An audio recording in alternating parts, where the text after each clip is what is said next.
What's up, everybody? Welcome to the 46th episode of the PlayStation Drive. I'm one of your hosts, Ryan Turford, and I'm joined, as always, by the man himself, Mr. Matt Swincy. Matt, how are you doing this lovely Thursday night, good sir? Tears, pain, there's nothing but an endless abyss of sorrow, for it is our last show, and I will never get over it, Ryan.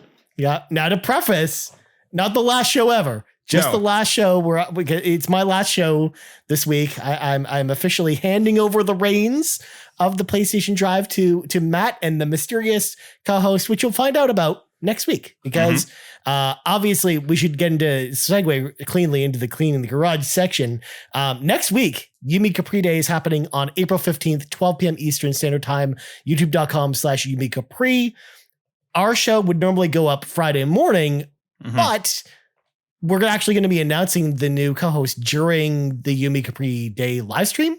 And there will be an episode available to y'all soon after that. It'll either be we haven't really, finished the plans for it. There will either be a live show during the live show itself, or we'll have something pre-recorded. But we'll make sure that there will be something that weekend for y'all PlayStation Drive related. So there will be an episode that week. You'll be a little bit later than you'd normally be expecting it anyways. Just to give a bit of a thing, it's looking like it is going to be a pre-recorded show, but I will 100% confirm that, as me and the secret co-host have secret talks that I'm not going to talk about.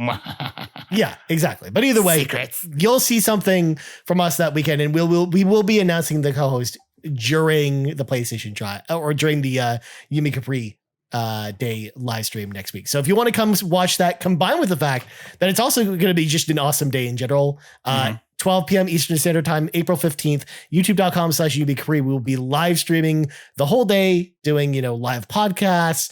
We're going to have a whole bunch of other announcements besides just the PlayStation Drive co-host announcement, as well as some games through the community. And it's going to be just an overall day of, celebrating this great community, and then, what we have to look forward to ahead. So I'm really excited about it. Again, we had a lot of fun with it last year because that's where we announced the PlayStation Drive was even a thing. It was because of patron support during that day last year that the PlayStation Drive even became a thing, let alone the Nintendo Drive and the RPG Cave as well kind of were birthed out of the same day. So you can look forward to some cool announcements this year coming from Yumi Capri Day. And now you're laughing at me, Matt, and I don't know what's going on here. I'm very confused. I don't know. The way you said that those shows were birthed on that day, it just hit me in my bunny zone. You know what? I'm not very good with words. Okay, I just make up this stuff as I go along. But hold on, Ryan. Before I know we were cleaning the garage and stuff, but you asked me how I was doing, but we can't just pass on your last official show without me asking how you're doing, because I have to get into your feelings, and we can't talk about the weather. Okay. Well, I mean, it's like 8 degrees outside right now, man. No, stop it.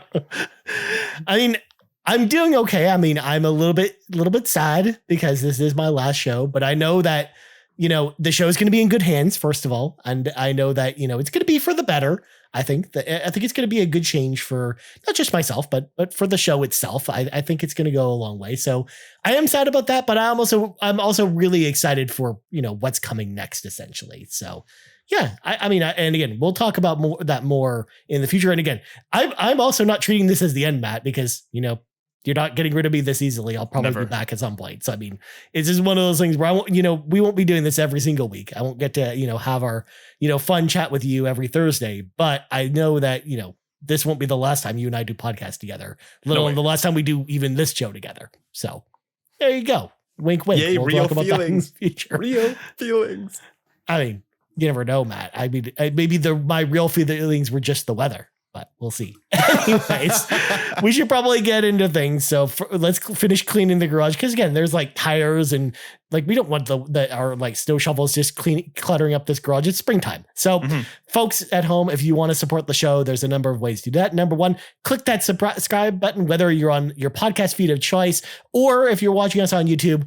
Anytime you subscribe to us on any platform just helps us grow on whatever platform that is. So we really appreciate you doing that. Also, if you're watching on YouTube, of course, like the video, comment below, what you're excited about with, some of the games we're going to talk about today, or, about Abandoned. Because, I mean, it's my last show on this prestigious podcast, Matt. Of course, we're going to talk about Abandoned on this show. And then Also, if you want the show a little bit early, head over to Patreon, patreon.com/YumiCapri is how you do that. There's a little tip and a little tip jar, and out comes content. Well, without further ado, let's grab our 8 tracks, pop them in. It is time for the playlist. And Matt, we had a little bit of topsy-turvy this week because last week I had nothing to talk about. You had all the games to talk about. And then this week, kind of the opposite. But you said you watched an amazing movie. So tell me about that. Yeah, so this week I played the real life game of having absolutely no time for anything, just between family stuff, work, and just a whole lot of stuff in the personal life. I can't remember what a controller even looks like anymore for any console in any system. It's all faded away. But last night I did go to check out Everything Everywhere All at Once. It's a new movie by the Daniels, who did Swiss Army Man a few years ago. I never watched it, but that was the one with the farting Daniel Radcliffe corpse. That one wasn't for me, but this one stars Michelle Yeoh, and it's a multiverse movie. That's all I'm going to say about it. But it is one of my favorite movies of all time. I laughed, I cried. I did both of those things very quickly back to back. The movie is just a complete beautiful disaster. So if anybody's curious, it just went when I watched it, it was only available in Toronto. Now it's available more places. So please go check it out if you can. The movie's called Everything Everywhere All at Once. Don't watch a trailer. If you're into some really zany stuff where it's like Gintama or Scrubs, where that whiplash from super serious to absolutely hilarious happens very quickly, some incredible fight scenes, and just it's incredible. It was so good. One of my favorite movies ever now. So I did watch that and was completely enthralled with it, Ryan. But you, my friend, played a whole whack of things, a whole smorgasbord, if you will. What about you? What were you playing? So I kind of made up for lost time in a lot of ways because as if you've been listening to the show over the last couple of weeks, again, I've been, in the process of moving. I've now moved. So now that I've had, more time to play games because I'm not, worrying about packing and doing all the other stuff that, goes into moving. I'm kind of making up for lost time by playing a whole bunch of stuff, basically a lot of stuff I missed. And then we got some cool new releases this week and I played some of those too. So let's start with Tiny Tina's Wonderlands. This is the game that I'm currently obsessed with.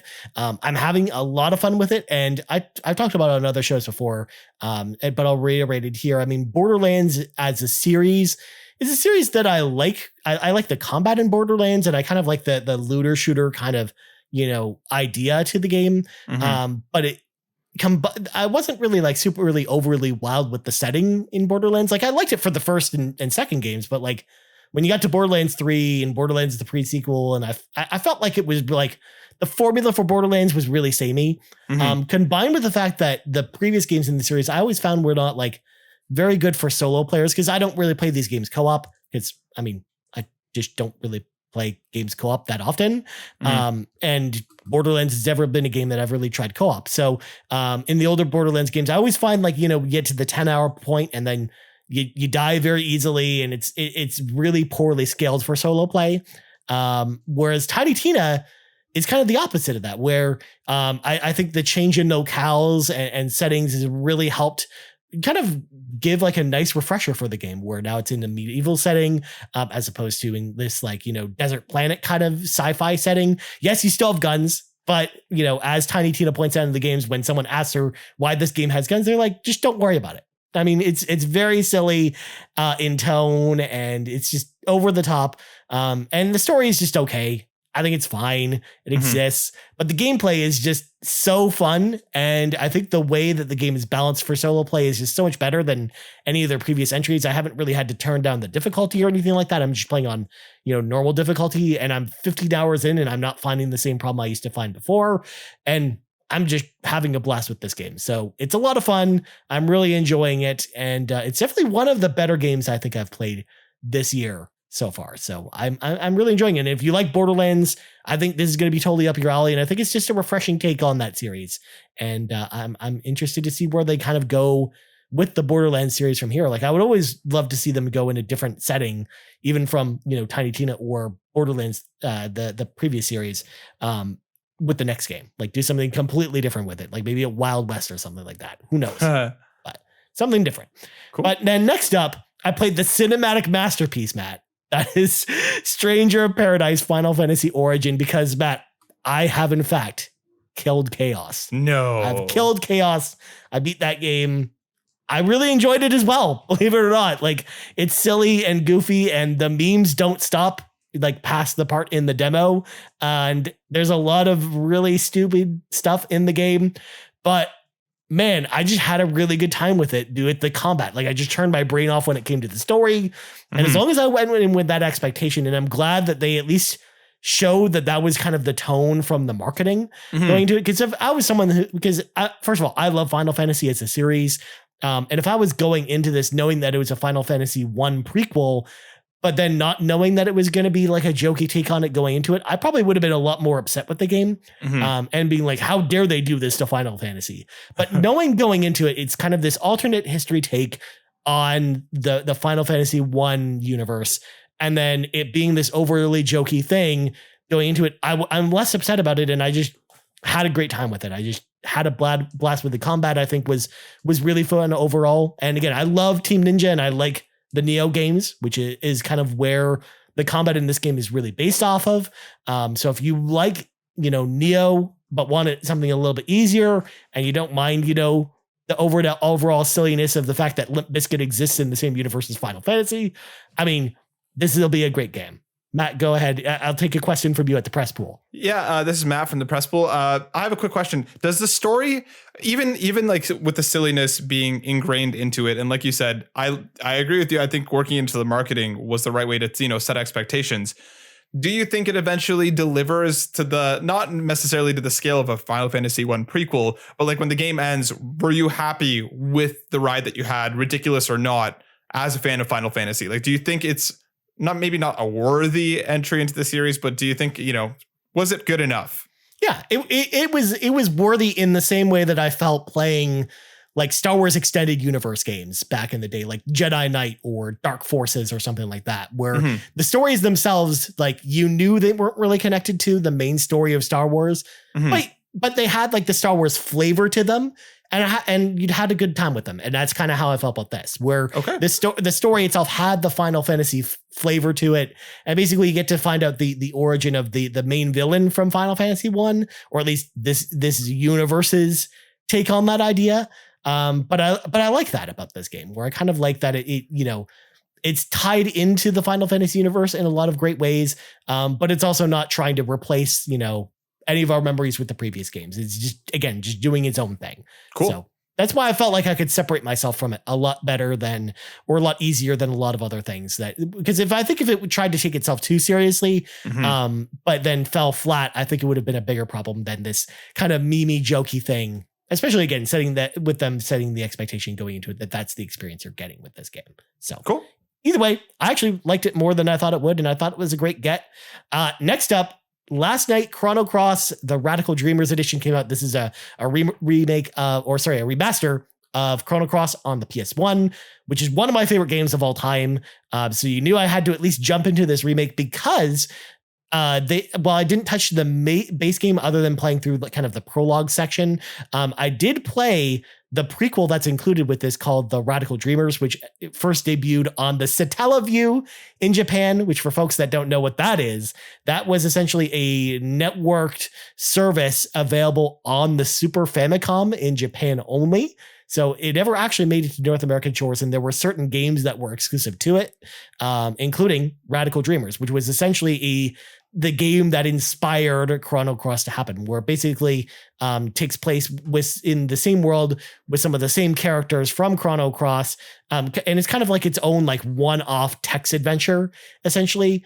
But what was really cool about that experience, playing it for the first time, was hearing like some of the Chrono Cross music, but on the SNES chip, essentially, where it sounded like SNES versions of some of the songs that were in Chrono Cross, because Chrono Cross was a PS1 game, so they were able to do CD audio with it, and it was a very different sound versus a lot of the SNES kind of more MIDI based songs. So it was really cool to go through that adventure. And in fact, I wasn't expecting even there to be combat in it, but there's actually text-based combat that you have to deal with, where you'll run into enemies while you're exploring this like evil castle. And you have to fight them in text form, essentially, which is really interesting, where it's like it describes what the monster is going to do or what look the monster has on its face. And then you have to basically pick from a selection of options as to like what to do next. So it's almost like a choose your own adventure book in a lot of ways.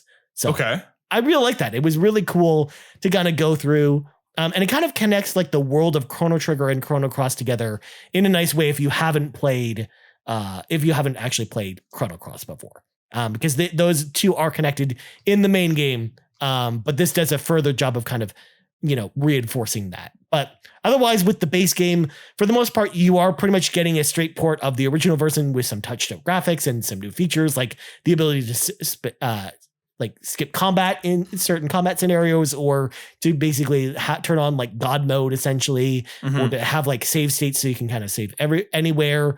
It's actually just very similar to the other PS1, remasters that we got, like Final Fantasy 8 or 9 remastered. So all the same features and the same look that you got from those games, you're getting here as well. So again, it's not trying to blow you or anything like that. But I think it's actually a pretty good port. But I'm going to be talking about that more on the RPG Cave in the next couple weeks, because we're going to be actually doing kind of an extra level for it, which is our review show over there, and we'll be talking about it more in depth over there. So, last thing, I played Lego Star Wars: The Skywalker Saga. Again, this just also came out just this week, so I'm also not super far in this because, Matt, I ran into a game-breaking bug where I couldn't proceed in the story. So there's a section in episode 2, because I decided, of course, because I'm a silly person, I decided to play them in numerical order rather than the movie release order. So I started with episode 1, and then when I got to episode 2, there's a section where you have to chase Jango Fett to Geonosis. Spoiler for episode 2, where Attack of the Clones, I guess. Right. But there was a section where basically you attach the tracking device to Jango Fett's spaceship and you're supposed to follow him, but it marked down that I had completed the objective to follow Jango Fett, but I never actually completed it, so that I was basically stuck in space forever, essentially. But there was a patch this morning that actually unlocked that basically fixed that problem. So I was playing it again today. I beat episode 2, and I'm basically in episode 3, Revenge of the Sith now, and just having a good time with that one as well. Although, Matt, I'm going to take a question from you first before we get no further. Okay, so this game was not on my radar at all, and after the last couple of presentations, it looks awesome, and I've been on like a huge Star Wars kick lately. But like, I've always found the Lego games a little too simplistic. Like it's just, but this game looks like it's kind of taking it up a notch. Do you feel like this is that like step forward for Lego as a franchise, especially tying it into Star Wars? Like if I had issues of just like the simplicity, because like, the tongue in cheek style, this stuff, like I always enjoyed all of that. I thought it was well written and it was funny, but like, I just found it a little too, just mash this one button over and over again. Do you think it's different enough now? Well, here's the thing. They did increase I think they did a good job of reinventing the wheel with this game. But if you're looking for more than just a simplistic experience, you're not going to find it here, because it is still a Lego game. And in a way, it's still a Lego game in the same style as before, just instead of it being an overhead camera or like an isometric camera, it's a third person game, just with but you're still doing a lot of the same stuff. Like a lot of the objectives are still the same. Like combat, there's some neat improvements to the combat where you can do different combos, but you're still really pressing the X button on Xbox or pressing the square button on PlayStation, essentially to, hack away at your enemies. And then you can mix it up with force powers using the circle button. Okay. And as well, you can do kind of like parries using the triangle button at certain opportune points. And some of the boss fights, I think, are a little more involved this time around, where, for example, when you fight Darth Maul at the end of episode 1, he has a lot of telegraphed attacks, and you have the ability to dodge those attacks or block them, which, again, you didn't really find in the previous Lego games, but it is still the same, very simple, very easy kind of Lego combat. So if you're looking for something more than that, this isn't the game for you, I think. Like that's unfortunately, that hasn't really changed. Because again, this game is mostly marketed for families or, young children, essentially, right? That's still their primary demographic with this game. That doesn't really change. And again, I still find a lot of enjoyment with the Lego games as an adult. And I'm still having a lot of fun here. The one downside to this, though, is I feel like one of the changes they've made to this is they've made the game more open. So you have more open environments to explore this time around. But that comes at the cost of some of the linear levels. Like there are some linear levels that you'll play through the game. But what ends up happening sometimes is you go into a cutscene, and then as the cutscene finishes playing, you're then put into just an open world. Let's say you're on Tatooine, for example. You're then walking around this town in Tatooine, and there's a bunch of side quests you can go do in that open area. And they're all very simplistic, like, hey, press these 3 buttons to open up this door to go pick up a block, essentially. Okay. But then from there, all you're really doing is exploring that open area at your own pace. But then you're just walking to another mission objective to start another cutscene again. Okay. And then rinse and repeat that formula for a while until there are certain points in the story where you will do a traditional linear Lego level, or you'll have like a vehicle segment, like the pod racing segment, where you'll do a pod race essentially in between cutscenes essentially, and then again it's more of the same of walking around an area to then trigger the next cutscene. So I personally didn't like that as much. Like I personally preferred the older Lego games, which were just linear levels on the back of each other, rather than having this open area that I don't feel super invested in. Like there's a ton of stuff to find there. And if you like that stuff, I think you're really going to like that aspect of the game. But for me personally, I'm just not super into that type of game design. So it fell a little more flat with me, but I'm still, again, not finished yet. I'm still playing through the game. So I'll have more thoughts on it on the weeks to come. And I think myself and guest contributor Courtney Lawn are going to be doing kind of a extra mile on that in the next week or so. So we'll be doing kind of like our full thoughts there. But for now, anyways, that's just kind of how I feel about it. I'm a little disappointed in that open world aspect, but I think a lot of people are probably going to enjoy it more than I did. So okay, there you go. But anyways, let's land the brakes on this conversation because we're 20 minutes in the show and we got to get to the news because it's time for some breaking news. And interesting news week this week. We're going to start with Gran Turismo 7. It got a new patch 1.11, which is now live. This patch brings increased rewards across the board to almost every race in the entire game, with a big focus on the custom and world circuit races that are in the latter half of the game, which on our extra mile, when we talked about Gran Turismo, that was the thing that I pointed out is like the bigger choke point as far as credits were concerned. So I'm glad that the team at Polyphony really kind of heard what people were saying about the game and really went in there and kind of rectified this. They didn't provide numerical values in the patch notes or anything like that. I went to look that up before the show recording, and they didn't have any of that there. They just said, here's the list of the races that have, credit increases. And again, it was like pretty much every race in the game. But they didn't really give you like how much of an increase it was. So I haven't had a chance to go back to it yet to see the new changes as far as how much it's going to improve things. But I definitely am going to reinstall Gran Turismo and check this out. But Matt, what do you think about this news that it sounds like Polyphony is actually really listening to us and making some meaningful improvements to Gran Turismo 7? Yeah, no, I totally agree with you. I'm glad that this came around as quickly as it did because, I mean, I think they first talked about it just like a week or two ago, that they were going to be addressing it. And I was a little worried that they may take till May or June to kind of turn it around to fix it. And I'm sure there are more things that they're working on coming. But I'm glad that this was fixed as quickly as it was for a lot of people who are just getting into the game to not go through the bit of that grind that, that we did. So I think this is awesome. And I hope that they just continue to listen and continue to work on it because, like you mentioned, that was one of our biggest problems with the game was the rewards economy. And if they're working on that already, then I'm happy. And I'm more inclined to also re-download it and continue it. If this seems that they're doing it, and I'm happy about it. That's awesome.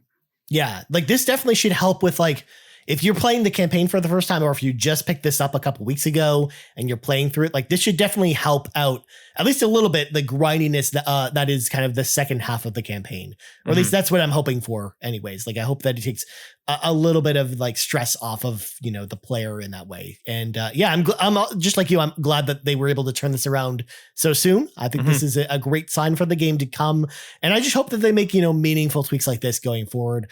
Because again, like it was kind of a feel bad when we kind of read the patch notes before, where they were like, they saw people were running the same race over and over again. So they, made the credit values just like plummet for those races. But at the same time, they didn't really fix this problem. Whereas now I feel like they're making the right changes in the right areas to really help, this game kind of succeed over the time. So yeah, I'm open to go back to it and play it some more And yeah, I love Gran Turismo, so I hope that I hope they continue with this. But next up, a more exciting announcement, Matt, or at least I think so anyways.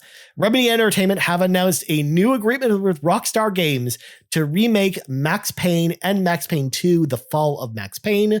These games will be remade as one game. So they're basically taking the stories of both Max Payne 1 and Max Payne 2 and then basically blending them into one full remake, essentially. And then this will be available on PS5 at some point in the future. They didn't obviously say when. We don't know how far this is in development. We just know that this is happening. Interesting enough as well, that came from the press release as well, is that Rockstar is actually funding this game for Remedy. So apparently the amount that that Rockstar is putting into this game is essentially the amount that Remedy would put into a full AAA title, like Control. So they actually compared the prices to be about the same as far as, development costs. But Rockstar is flipping the bill for this. So I imagine that their name, for example, is going to be on, on the box itself as, one of the publishers for this game. Mm-hmm. But I think this is actually like a super interesting story because, again, I thought Max Payne would never come back, just like I thought Alan Wake would never come back. But, Remedy, after, doing stuff like Control and having a lot of success, I feel like they're kind of they're just doing whatever they want now, which I think is super awesome. So, Matt, what do you think about this news? Because I think it's pretty cool. I think it's really interesting. I've never played any of the Max Paynes. I know people that did and really enjoyed them, so I'm actually genuinely curious to give this a shot whenever it's ready. This to me is, like you mentioned, is very interesting for a couple different reasons. A, this must mean that Control 2 is nowhere near imminent. Like, I imagine, we haven't gotten official confirmation as far as I know of a sequel, but I can't imagine that they're not doing it. With Alan Wake 2 and now this combination, I can't imagine Remedy is juggling 3, games in production, at least not in full production. So I wonder if Control 2 is more imminent or if this is more imminent, but I guess we'll find out. And this also begs the question, is Rockstar going to get into publishing as a whole a little bit more than before? Because I think that's been one of the most vocal complaints against them as a studio in terms of just the, their game output, because it's all it's been is GTA 5 and we had Red Dead 2 and all it's been is still more GTA 5 and then, the remaster trilogy. But like, I don't know, does this give a little bit more credence to, there was a lot of bully rumors flying around and stuff. Are they going to start outsourcing some of their more legacy projects, to be brought back in a kind of a different way? So that kind of sparks in my mind, like, again, like, are they just going to start bringing back more of their IPs, just have different studios working on them and footing the bill? Because I think that's a great way to kind of, alleviate concerns for people who are, waiting for GTA 6 or just sick of GTA 5, which I think is, rightfully so. I'm curious to see more, Ryan. I'm really curious to see, when this is going to come out, how this affects the other games and what else we're going to get from them. But yeah, I think it's cool. And you definitely bring up an interesting point, because I really feel like that's the direction they're going in, which actually reminds me of old Rockstar, like how Max Payne 1, for example, came around where it wasn't Rockstar that was developing it. They just published it. Okay. And we saw that with a bunch of games around that time. Like, and some of them were not great games, like State of Emergency, for example. But you did see like back when Rockstar was, putting out a lot of games, not all of them were made by, Rockstar internal. They were developed by other companies. Like Oni was another one on PlayStation 2 that was developed by Bungie South, which was a Bungie offset studio. And that was like a launch era PlayStation 2 game as well. So, I mean, Rockstar's had their hands in a lot of other games previously publishing. And I would imagine that this is the direction they go in, because, the way that Rockstar, as the main studio itself is kind of structured right now, I don't think they're really, equipped to do more than just, create new content for Grand Theft Auto online all the time, and then working on Grand Theft Auto 6, which we know they're working on. Like, I think they're probably tapped out at just doing that because of just how quickly they turn around content for Grand Theft Auto online, essentially. So I think if they want, like, I think they might see like a bit of a path here where they can actually, get their hands into the pockets of some more of their older IPs and start utilizing them more. And then maybe have a whole like publishing arm that's just, Rockstar again. So like, I wouldn't be surprised if we see like another Midnight Club game at some point developed by, another racing studio that's out there, or another Bully, or even, like, God forbid, another Rockstar table tennis by someone. Like, how amazing would that be? So, I'm curious to see where they go from here. But I think this is an interesting move, and I think it's telling for, maybe where Rockstar goes in the future. I think you're onto something, Matt, with that one. But Max Payne and Max Payne 2 are actually great games. They actually hold up pretty well. I talked about them because we did our original Xbox show on the Xbox Drive called the Crossroads, and I actually talked about Max Payne there. I did a whole episode on it, and I think it's actually like a really good game still. It utilizes bullet time. You're playing as this detective, and it's kind of like this like noir detective story essentially. So I actually really like the tone of these games, and they're a lot of fun. So cool. I'm excited to play these remakes. Or this remake, I guess I should say, now that they are kind of turned into one game. But next up, speaking of old games, Devolver Digital and Lucasfilm Games have announced a new game in the Monkey Island series, Return to Monkey Island, which will arrive in 2022 on PlayStation 4 and PlayStation 5. It's being written by original series writer Ron Gilbert and will be a direct sequel to Secret of Monkey Island 2, LeChuck's Revenge. Although Ron Gilbert did say in an interview after this was announced, saying, hey, by the way, even though this is kind of picking up after Monkey Island 2, the other games are still technically canon, but this is kind of like them going in a different direction in the timeline at the same time frame, if that makes any sense.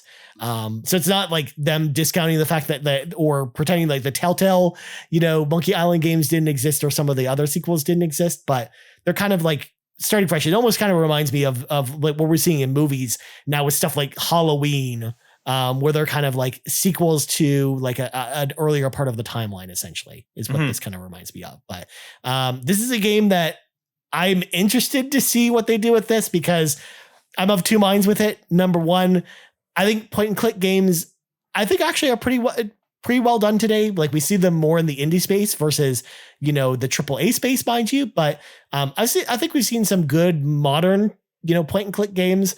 But the only thing I worry about with this type of game is if the logic is just all over the place, because Monkey Island is very famous for certain like really silly point and click puzzles. Like, hey, you need to go over here to this bank to go catch a fish, and then you need to go back to this like crank valve that's missing the crank, and then use the fish to turn the crank. It's like, when would I have ever thought to do that? Exactly. Like, or when would you ever think to use a rubber band to attack like a monkey or something like that to get him out of the way of where you're trying to go on? Like it's silly stuff like that I worry about with this game, with the logic of it. But Matt, what do you think about this news? Because you're not an old ancient person like I am. You might, I don't even know if you've even played the Monkey Island games or any of these older games from Ron Gilbert. So what do you think about this news? I have no feelings for this, Ryan. I'm not a puzzle person. These kinds of old school point and click puzzle adventures are so far out of my universe that it's cool. Like I saw a lot of people excited about it. I'm happy for the people who are excited about it. It's just so very much not for me. Yeah, exactly. And I feel like most modern gamers just don't like, this is more of a game for old fogies like me who, played PC games back in the day and played, the original Monkey Island on PC back in the day, or even they did do a remake of it, or a re-release of it on Xbox 360 on Xbox Live Arcade as well. So there is like a modern version of it available. But so, okay, then a quick question before we hop off the story. What can they do to this game to make it more accessible or to make it more appealing to a wider audience? Because for me, let's get some dating sim stuff in here. Let me date the monkeys, like let me go in that direction. But yeah, I don't know what can they do to make it more fun or make it more accessible for a newer audience? I mean, for one thing, they just got to make it so the logic isn't so obtuse with the game. I think the nice thing and the thing that, the Monkey Island series has always been known for is its great humor and writing. And that's why it's exciting to see Ron Gilbert come on board again, because the two games that he wrote were really fantastic as far as the writing and the comedy were concerned.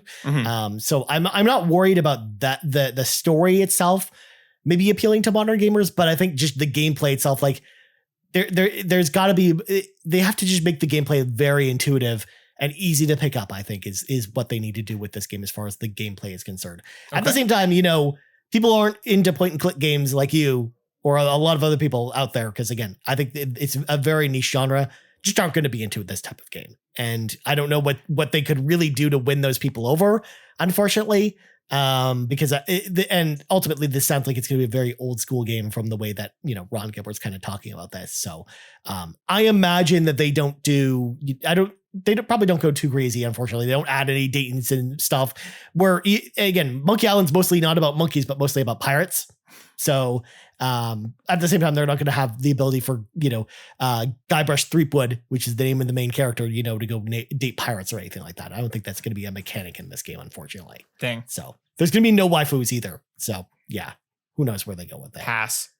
But next up, a game that maybe you won't pass on, Matt, is that Crystal Dynamics have announced during the Unreal Showcase that they are indeed working on a new Tomb Raider title that's being developed on Unreal Engine 5. That's all the information they give about it. They didn't say what the setting is or when it's coming out or what platforms it's on. All they said is that a new Tomb Raider game exists. It is coming on Unreal Engine 5, made by Crystal Dynamics this time.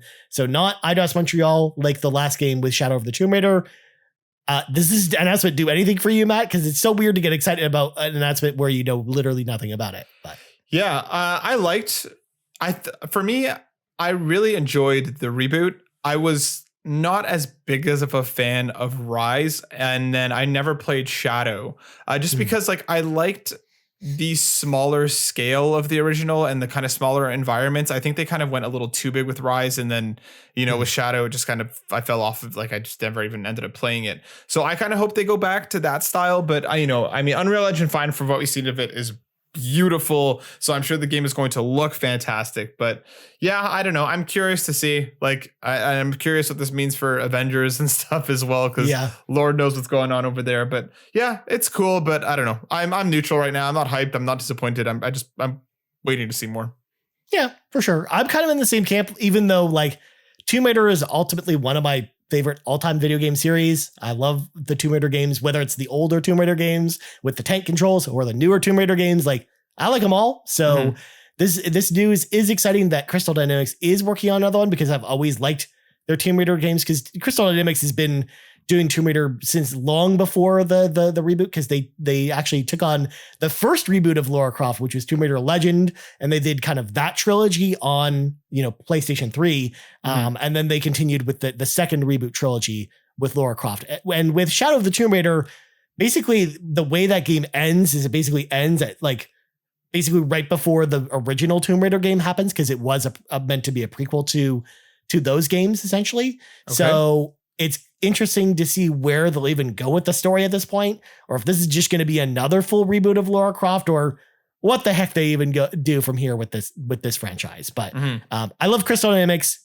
and I really want to see where they go from here. And to your point, Matt, I think that Avengers at this point, development is, I don't know if they bring out any new content for that game, or if they do, it might be, microtransaction stuff, but I don't know if they do another campaign or anything else with Avengers at this point, especially because we also know they're working on Perfect Dark and a new Tomb Raider game. So I think Avengers is kind of being put on the back burner at this point. I wouldn't be surprised if we see an announcement in the next, couple months from Crystal Dynamics, which is, hey, by the way, we're no longer making new content for Avengers. We'll still continue to maintain the game, but I don't think they're going to bring out anything new for the game that's meaningful anyways. I'm so curious, because there's reports of voice actors still working on the game and stuff. So I don't know. I really don't know what they're doing with it anymore, but who knows? Yeah. Tomb Raider. Or maybe they do one last expansion or one last piece of content, and then that's kind of them kind of sunsetting Avengers kind of thing. Hopefully. Because I don't even know how many people are still playing Avengers at this point. There's at least 12. At least there's more people playing that than Babylon's Fall. Oh, see what I did there?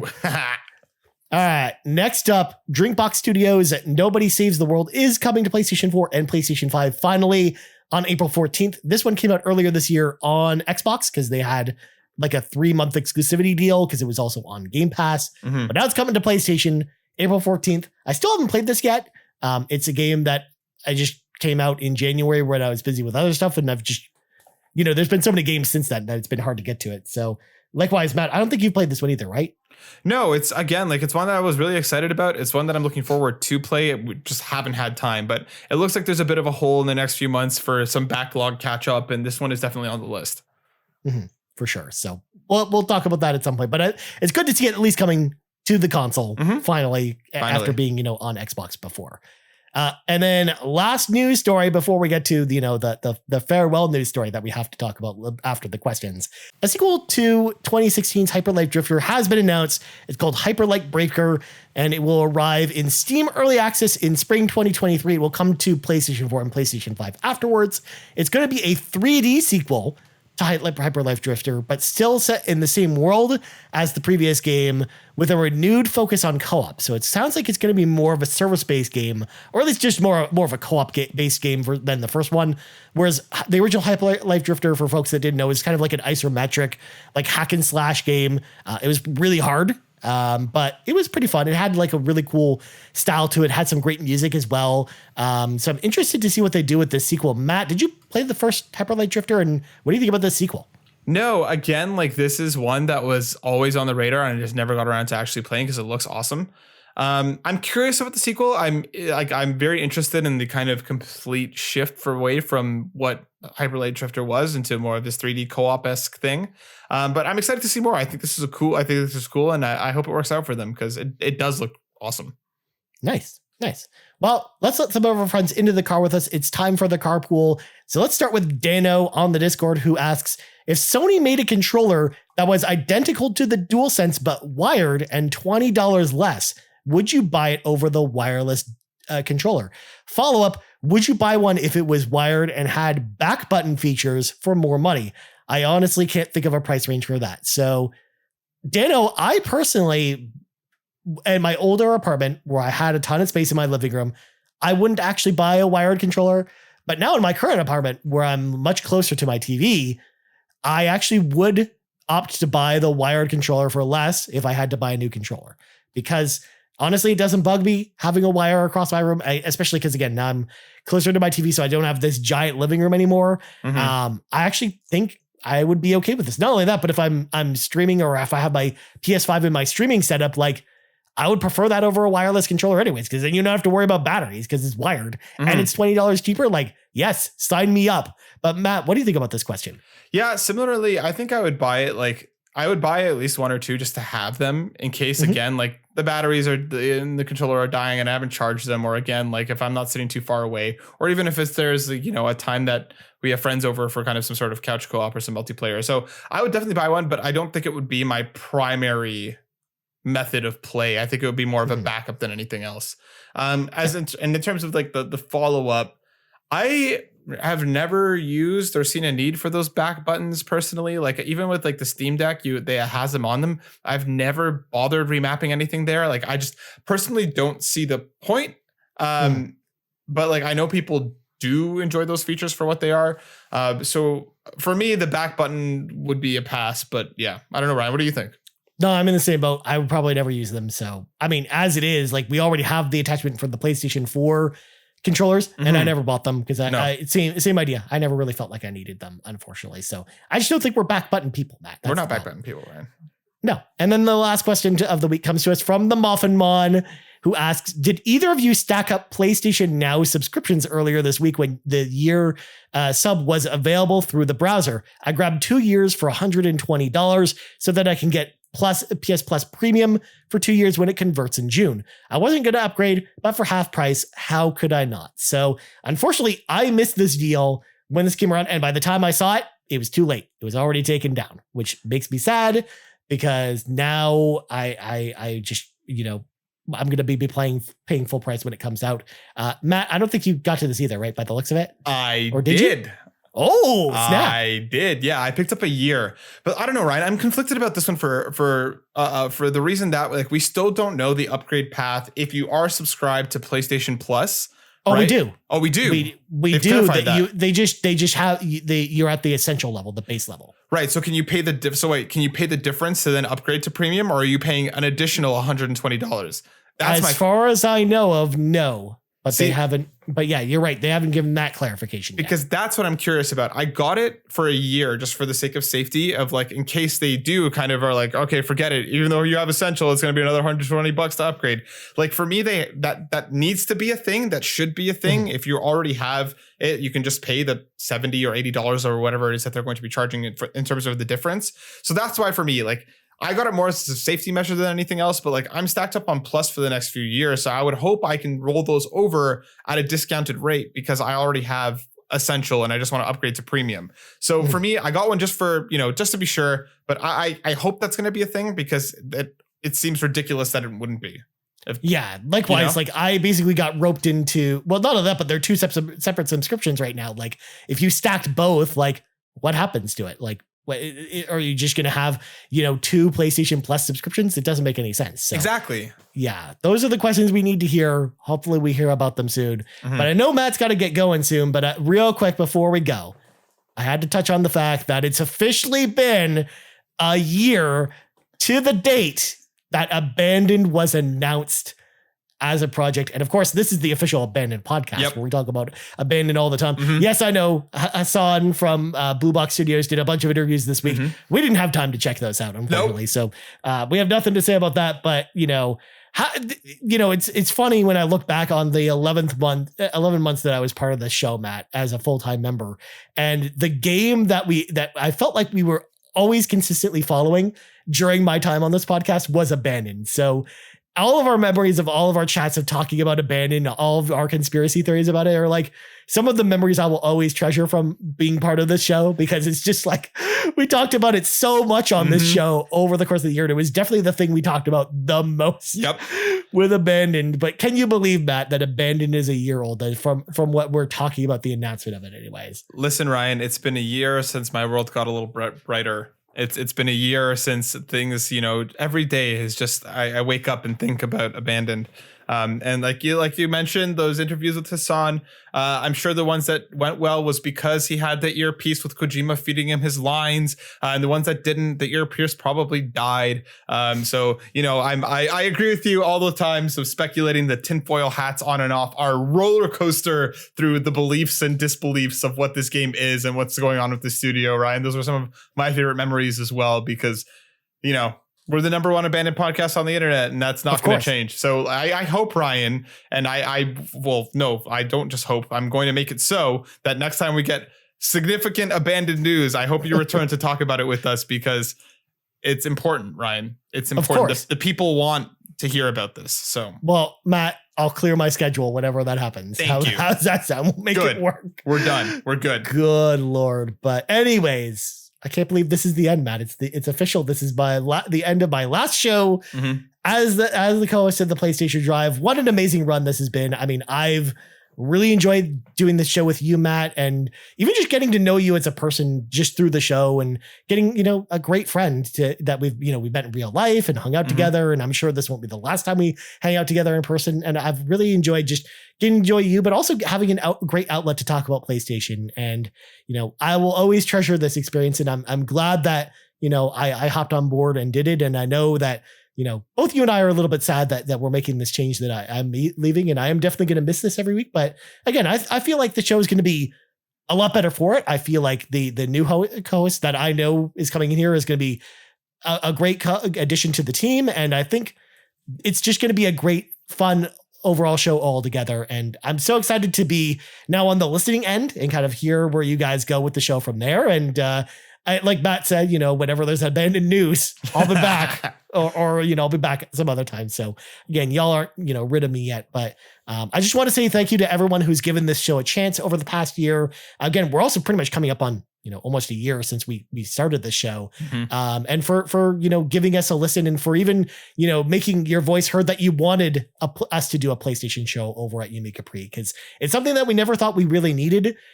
Because we were so focused on Nintendo and Xbox before that. But we heard, from the patrons that they really wanted us to do a PlayStation show and to, take that chance. And I'm so glad that everyone in the community has been there to support us. And it's been super awesome since we launched the show. And I'm just so thankful to everyone, who's supported us over the past year. And I hope that everyone is supporting us, going forward. And I expect many great years to come from this show, Matt. And I'm glad that you guys are going to, do some awesome stuff with the show going forward. So there we go. I said my piece. I need to say my piece, Ryan, very quickly, because I can't thank you enough. Like you mentioned, the podcast, doing the show with you every week was such a special place. And it's something that I look forward to every single week. But even more than that, like, I'm glad that I got to know you. You've quickly become one of my favorite people. You're just such an amazingly honest and wonderful dude. And I'm so happy to know you and to call you a friend. And I think, as we found our groove, as we got to know each other more, the podcast just got better and better. And I'm honored that you're trusting me with it. And, we're going to make it fun. It's going to continue to be a warm and fun place to kind of tune in and listen. But I can't thank you enough. I'm going to miss you, even though, like you said, you'll be back. And this isn't by any means the last of it. But, thank you. I appreciate you so much as a person. And I appreciate you creating the show and taking me along for the ride. And, as we pull up to a stop sign, because that's what I'm going to call it. And as I hop over to take over the wheel, I'll never forget any of this. And I thank you, dude. I love you long time. And I'm excited for the next steps. And for the listeners, again, thank you for supporting us. Thank you for being here. I hope you'll stick around for the rest of the ride, because it will continue to be awesome. And through a bit of the growing pains and through a bit of the change and the new normal, I hope you stick with us. And please let us know in the comments, keep us posted about everything. I appreciate you all very much. This community has been incredibly welcoming and supportive since day one. And I'm excited for, what's around the corner. Yes. Well said, my friend. Well, anyways, I know you got a live stream to get to, Matt, so we should probably get going and wrap this up. So before we go, Matt, plugs you. Yeah. You can find me over at Twitter at burnout_Matt. And you can find us over at youtube.com/burnoutwriter. And also on Twitch sometimes at twitch.tv/burnoutwriter7. But that'll be more of a thing sometimes. But yeah. Maybe. Very nice, my friend. As for me, you can find me on Twitter at Ryan Turford. You can find us on Twitter at Yumi Capri's, on YouTube at youtube.com/Yumi Capri, and on podcast services around the globe. So for Matt Sawinski, for one last time, I'm Ryan Turford. This has been episode 46 of the PlayStation Drive, and we're out. The PlayStation Drive is fueled by patrons over at patreon.com/Yumi Capri. And from the bottom of my heart, I want to say thank you to our over 70 patrons, starting with our Capremium producers, Dallas Ford, Jonathan Brown, the man behind the music on the Xbox Drive and the Nintendo Drive. You can check out his new album, In My Element, over on Apple Music, as well as his website, and Lee Navarro, the fearless leader of the Phoenix Overdrive Extra Life team. Our platinum producers, Robbie Bobby Miller and Trucker Sloth, and our gold members, Argo, Brandon Myers, Dallas Robbins, Dano, Emily O'Kelly, Foolish Fuji, Joel Brooks, Jose Jimenez, Mac Time, Marcus O'Neill, Mr. and Mrs. Nasty Boots, RJ Kern, Skinny Matt, Tony Baker, and Xavier Reyes. Thank you all for all of your support. And if you're interested in joining the Patreon, head over to patreon.com/Yumi Capri and pick the tier that's right for you.